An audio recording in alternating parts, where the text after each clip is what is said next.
யாரெல்லாம் கிரவுண்ட் ஃப்ளோரில் இருக்கீங்களோ அவங்கெல்லாம் வந்து கொஞ்சம் உஷாராக இருங்க.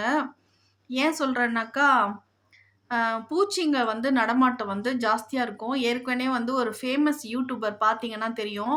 அவங்க வீட்டில் கூட சொல்லுவாங்கல்ல, அது வந்துடுச்சு வந்து உள்ளே போய் பீரோ கிட்ட போய் மாட்டிக்கிட்டு இருந்துச்சாம். அதுக்கப்புறம் எடுத்திருக்காங்க. இது கிரவுண்ட் ஃப்ளோரில் இருக்கிறவங்களுக்கு தான் நடக்கணும்னு கிடையாது. ஃபர்ஸ்ட் ஃப்ளோர், செகண்ட் ஃப்ளோர் கூட சான்சஸ் மேபி கம்மி. ஆனாலும் வரலாம். இப்போ இந்த வீடியோ எதுக்குன்னா, இன்னைக்கு பார்த்தீங்கன்னா, ஆக்சுவலா நாங்க இருக்கிறது செகண்ட் ஃப்ளோர்ல இருக்கோம். சரிங்களா? செகண்ட் ஃப்ளோர்னா எவ்வளோ ஹைட் இருக்கும்னு பார்த்துக்குங்க.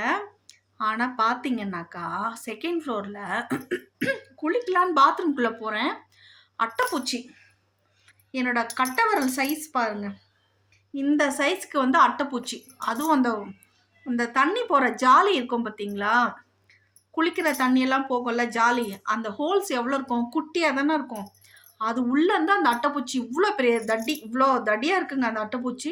இந்த கையோட தடியா இருக்கும். அந்த ஹோல்ஸ் வழியா வந்திருக்கு போல இருக்கு. பார்த்தோன்னா பயம் ஆயிடுச்சு. அப்புறம் என்ன பண்ணேன், அந்த லைசாலு ஹார்பிக்லாம் இருக்குல்ல அதெல்லாம் மேலே ஊற்றுனேன். தப்பு, அந்த மாதிரி ஒரு உயிர் தான் அது, மேலே ஊற்றக்கூடாது தான். ஆனால் வேற வழியில் ஊற்றிட்டேன். ஏன்னா அது உயிர் நம்ம ஸ்கின்ல பட்டுச்சுன்னா அப்படியே ரத்தத்தை உறிஞ்சிரும். இங்கே பாருங்க, இட்லி மாவு அரைச்சேன்னா அது நம்ம ஸ்கின்ல பட்டுச்சுன்னா அப்படியே ரத்தத்தை அப்படியே சக் பண்ணிடும். ஸோ அதனால என்ன பண்ணுறதுன்னு தெரியல, தப்பு போட்டுக்கிறேன். கடவுள் தான் மன்னிக்கணும். அந்த மாதிரி அதை ஊற்றிட்டு அதுக்கப்புறம் பேப்பரில் இவர் தான் எடுத்துகிட்டு போய் வெளியில் போட்டார். எனக்கு பயம், அதெல்லாம் ரொம்ப பயம் அந்த மாதிரி பூச்செல்லாம். ஸோ இதெல்லாம் என்ன சொல்கிறேன்னா டிப்ஸு, பாத்ரூம் ஜாலி இருக்குது இல்லைங்களா, அதில் என்ன பண்ணுங்கள், நைட் ஆச்சுனாக்கா கொஞ்சம் லைசால் அப்படி இல்லைன்னா ஹார்பிக்கை ஊற்றி விட்டுருணும். அந்த ஹோல்ஸ் அதை சுற்றி ஊற்றி விட்டுருணும். அந்த நெடிக்கு வந்து இது கூட வராதுன்னுவாங்க, பேர் சொல்லக்கூடாது நைட்டில், அது கூட வராதான். அவ்வளோ ஒரு ஸ்மெல். அந்த காட்டுக்கு வந்து ப்ளீச்சிங் பவுடர் இதெல்லாம் ஆசிட் மாதிரி தானே, வராதுன்னுவாங்க. அதனால் ஊற்றி விட்டுருங்க. வாஷ் பேஷனு, சிங்க், நம்ம சாமான் தேய்க்கிற சிங்க் இருக்குல்ல, அதுலலாம் என்ன பண்ணோம், மோஸ்ட்லி நைட்டில் வந்து கொஞ்சம் சுடு தண்ணி, நல்லா கொதிக்க சுடு தண்ணி எடுத்து அதில் ஊற்றி விட்டுருணும். இது வந்து ஹைஜீனிக் ஒன்று, ஸ்மெல்லும் வராது. ரெண்டாவது, அந்த சிங்கில் நம்ம பாத்திரம் கழுவி கழுவி கழுவி நமக்கு தெரியாமல் பூச்சி என்னென்னமோ இருக்கும் கீழே. ஸோ சுடு தண்ணி ஊற்றுனீங்கன்னாக்கா அதெல்லாம் வந்துட்டு காணாமல் போயிடும். சரியா? செத்து போய் கீழே போயிடும் அப்படியே. ஸோ வந்துட்டு ஃபர்ஸ்ட் ஃப்ளோரில், கிரவுண்ட் ஃப்ளோரில் இருக்கவங்களுக்கு தான் இந்த தொந்தரவுன்னு இல்லை. செகண்ட் ஃப்ளோர்லேயே இவ்வளோ பெரிய அட்டைப்பூச்சி வந்துருச்சு.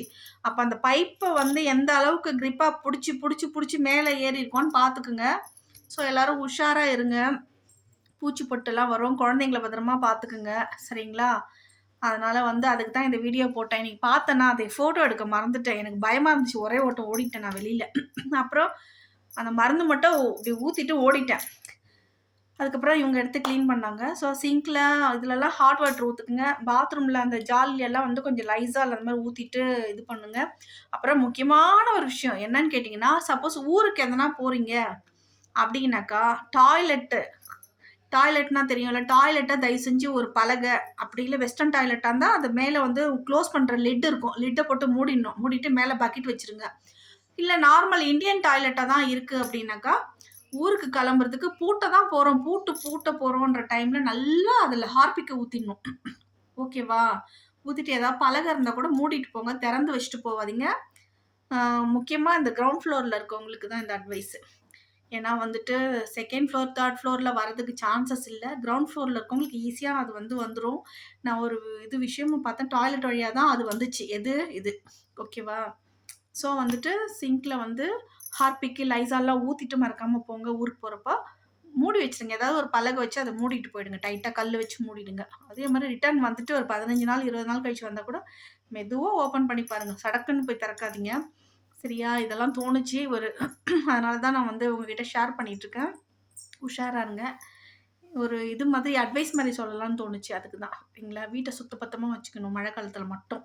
ஏன்னா நமக்கே தெரியாமல் மண்புழு வருது. செகண்ட் ஃப்ளோரில் இருக்கோம், மாடி அவ்வளோ க்ளீனாக வச்சுப்பேன் வெளியில். ஆனால் மண்புழு எங்கேருந்து வருதுன்னே தெரியாதுங்க. மண்புழு இருக்குது, வண்டு வரும், நமக்கே தெரியாமல் காற்றுல வண்டு வந்துடுது. மாடியில் இருந்தால் இது ஒரு தொந்தரவு இருக்குது. விஷப்பூச்சியெல்லாம் வரதுக்கு சான்சஸ் இருக்குது. காற்றுல பறந்து உள்ளே வந்துடுது. ஓகேவா? ஸோ வந்து நான் சொன்னதெல்லாம் கொஞ்சம் வந்து மைண்டில் வச்சுக்கோங்க. சரியா? பிடிச்சிருந்தா லைக் பண்ணுங்கள். பாய்.